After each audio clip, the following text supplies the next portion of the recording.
ओम परमात्मने नमः। छठे श्लोक में एतानी और अपेतो पदों से कहे गए यज्ञ, दान, तप आदि शास्त्र विहित कर्मों के करने में उस शास्त्र निषिद्ध तथा काम्य कर्मों का त्याग करने में क्या भाव होना चाहिए, यह आगे के श्लोक में बताते हैं। न द्वेष्ट्य कुशलम कर्म कुशले नानुसज्जते त्यागी सत्व समाविष्टौ मेधावी छिन्न संशय। अर्थात न द्वेष्ट यह कुशलम कर्म जो शास्त्र विहित शुभ कर्म फल की कामना से किए जाते हैं और परिणाम में जिनसे पूर्व जन्म होता है, तथा जो शास्त्र निषिद्ध पाप कर्म हैं और परिणाम में जिनसे नीच योनियों तथा नरकों में जाना पड़ता है, वे सब के सब कर्म अकुशल कहलाते। साधक ऐसे अकुशल कर्मों का त्याग तो करता है पर द्वेष पूर्वक नहीं। कारण कि द्वेष पूर्वक त्याग करने से कर्मों से तो संबंध छूट जाता है पर द्वेष के साथ संबंध जुड़ जाता है। तो शास्त्र विहित काम्य कर्मों से तथा शास्त्र निषिद्ध पाप कर्मों से भी भयंकर है। कुशले नानुसज्जते, शास्त्र विहित कर्मों में भी जो वर्ण आश्रम परिस्थिति आदि के अनुसार नियत हैं और जो आसक्ति तथा फलेच्छा का त्याग करके किए जाते हैं तथा परिणाम में जिनसे मुक्ति होती है, ऐसे सभी कर्म कुशल कहलाते हैं। साधक ऐसे कुशल कर्मों को करते हुए भी उनमें आसक्त नहीं होता। त्यागी कुशल कर्मों के करने में जिसका राग नहीं होता और अकुशल कर्मों के त्याग में जिसका द्वेष नहीं होता, वही असली त्यागी है। परंतु वह त्याग पूर्णतया सब सिद्ध होता है जब कर्मों को करने अथवा न करने से अपने में कोई फर्क न पड़े, अर्थात निरंतर निर्लिप्तता बनी रहे। ऐसा होने पर साधक योगारूढ़ हो जाता है।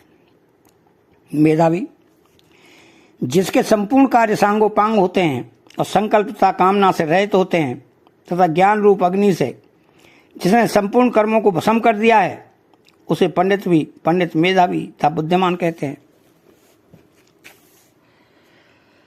कारण कि कर्मों को करते हुए भी कर्मों से लिपायमान न होना बड़ी बुद्धिमत्ता है। इसी मेधावी को स बुद्धिमान मनुष्यसु पदों से संपूर्ण मनुष्य में बुद्धिमान बताया गया है। छिन्न संशय, उस त्यागी पुरुष में कोई संदेह नहीं रहता। तत्व में अभिन्न भाव से स्थित रहने के कारण उसमें किसी तरह का संदेह रहने की संभावना ही नहीं रहती। संदेह तो वही रहता है जहाँ अधूरा ज्ञान होता है, अर्थात कुछ जानते हैं और कुछ नहीं जानते। सत्व समाविष्ट, आसक्ति आदि का त्याग होने से उसकी अपने स्वरूप में चिन्मयता में स्वतः स्थिति हो जाती है, इसलिए उसे सत्व समाविष्ट कहा गया है। इसी को 5वें अध्याय के 19वें श्लोक में तस्माद ब्रह्मणि ते स्थिता पदों से परमात्मा में स्थित बताया गया है। तो ऐसे श्लोक का तात्पर्य राग द्वेष का त्याग करने में है। मनुष्य का स्वभाव है कि वह राग पूर्वक ग्रहण और द्वेष पूर्वक त्याग करता है। राग और द्वेष दोनों से ही संसार से संबंध जुड़ता है। भगवान कहते हैं कि वास्तव में वही मनुष्य श्रेष्ठ है जो शुभ कर्म का ग्रहण तो करता है पर राग पूर्वक नहीं, और अशुभ कर्म का त्याग तो करता है पर द्वेष पूर्वक नहीं। तो कर्मों को करने में राग न हो और छोड़ने में द्वेष न हो, इतनी झंझट क्यों की जाए? कर्मों का सर्वदा ही त्याग क्यों न कर दिया जाए? इस शंका को दूर करने के लिए आगे का श्लोक कहते हैं। नहि देवभृता शक्यम त्यक्तुम कर्माण्य सेतः यस्तु कर्म फल त्यागी स त्यागी त्यविधीयते। अर्थात नहि देवभूता शक्यम त्यक्तुम कर्माण्य शेषतः, देहधारी अर्थात देह के साथ तादात्म्य रखने वाले मनुष्यों के द्वारा कर्मों का सर्वदा त्याग होना संभव नहीं है, क्योंकि शरीर प्रकृति का कार्य है और प्रकृति स्वतः क्रियाशील है। अतः शरीर के साथ तादात्म्य एकता रखने वाला क्रिया से रहित कैसे हो सकता है? हाँ, यह हो सकता है कि मनुष्य यज्ञ, दान, तप, तीर्थ आदि कर्मों को छोड़ दे, परंतु खाना पीना, चलना फिरना, आना जाना, उठना बैठना, सोना जागना आदि आवश्यक शारीरिक क्रियाओं को कैसे छोड़ सकता है? दूसरी बात, भीतर से कर्मों का संबंध छोड़ना ही वास्तव में छोड़ना है, बाहर से संबंध नहीं छोड़ा जा सकता। यदि बाहर से संबंध छोड़ भी दिया जाए तो वह कब तक छूटा रहेगा? जैसे कोई समाधि लगा ले तो उस समय बाहर की क्रियाओं का संबंध छूट जाता है, पर समाधि भी एक क्रिया है, एक कर्म है, क्योंकि इसमें प्रकृतिजन्य कारण शरीर का संबंध रहता है, इसलिए समाधि से भी व्युत्थान होता है। तो कोई भी देहधारी मनुष्य कर्मों का स्वरूप से संबंध विच्छेद नहीं कर सकता। कर्मों का आरंभ किए बिना निष्कर्मता, योग निष्ठा प्राप्त नहीं हो सकती, और कर्मों का त्याग करने मात्र से सिद्धि, सांख्य निष्ठा भी प्राप्त नहीं होती। अब इसमें मार्मिक बात यह है कि पुरुष चेतन, सदा निर्विकार और एक रस रहने वाला है, परंतु प्रकृति विकारी और सदा परिवर्तनशील है। जिसमें अच्छी रीति से क्रियाशीलता हो उसको प्रकृति कहते हैं। प्रकर्षेण करणम भावे ल्युद इति प्रकृति है। उस प्रकृति के कार्य शरीर के साथ जब तक पुरुष अपना संबंध तादात्म्य मानता रहेगा तब तक वह कर्मों का सर्वदा त्याग कर ही नहीं सकता। कारण शरीर में अहंता, ममता होने के कारण मनुष्य शरीर से होने वाली प्रत्येक क्रिया को अपनी क्रिया मानता है, इसलिए वह कभी किसी अवस्था में भी क्रिया रहित नहीं हो सकता। दूसरी बात, केवल पुरुष ने ही प्रकृति के साथ अपना संबंध जोड़ा है, प्रकृति ने पुरुष के साथ संबंध नहीं जोड़ा है। जहां विवेक रहता है वहां पुरुष ने विवेक की उपेक्षा करके प्रकृति से संबंध की सद्भावना कर ली, अर्थात संबंध को सत्य मान लिया। संबंध को सत्य मानने से ही बंधन हुआ है। वह संबंध दो तरह का होता है, अपने को शरीर मानना और शरीर को अपना मानना।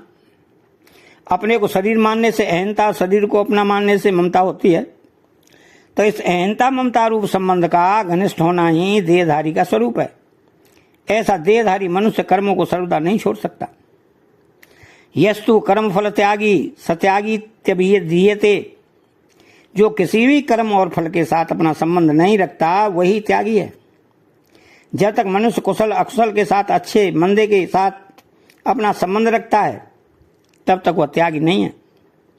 यह पुरुष जिस प्रकृति क्रिया और पदार्थ को अपना मानता है उसमें उसकी प्रियता हो जाती है। उसी प्रियता का नाम है आसक्ति। यह आसक्ति ही वर्तमान के कर्मों को लेकर कर्मासक्ति और भविष्य में मिलने वाले फल की इच्छा को लेकर फलासक्ति कहलाती है। तो जब मनुष्य फल त्याग का उद्देश्य बना लेता है तब उसके सब कर्म संसार के हित के लिए होने लगते हैं, अपने लिए नहीं। कारण उसको यह बात अच्छी तरह से समझ में आ जाती है कि कर्म करने की सब सामग्री संसार से मिली है और संसार की ही है, अपनी नहीं। तो इन कर्मों का भी आदि और अंत होता है तथा उनका फल भी उत्पन्न और नष्ट होने वाला होता है, परंतु स्वयं सदा निर्विकार रहता है, न उत्पन्न होता है न नष्ट होता है और न कभी विकृति होता है। ऐसा विवेक होने पर फलेच्छा का त्याग सुगमता से हो जाता है। फल का त्याग करने में उस विवेकी मनुष्य में कभी अभिमान भी नहीं आता, क्योंकि कर्म और उसका फल दोनों ही अपने से प्रतिक्षण वियुक्त हो रहे हैं। अतः उनके साथ हमारा संबंध वास्तव में है ही कहाँ। इसीलिए भगवान कहते हैं कि जो कर्म फल का त्यागी है वही त्यागी कहलाता है।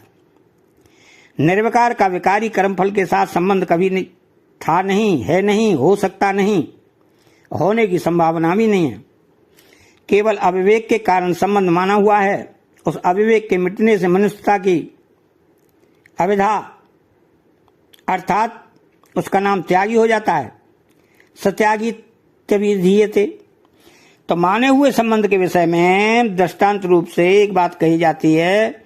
एक व्यक्ति घर परिवार को छोड़कर सच्चे हृदय से साधु सन्यासी हो जाता है तो उसके बाद घर वालों की कितनी उन्नति अथवा अवनति हो जाए अथवा सबके सब मर जाएं, उनका नामो निशान भी न रहे, तो भी उस पर कोई असर नहीं पड़ता।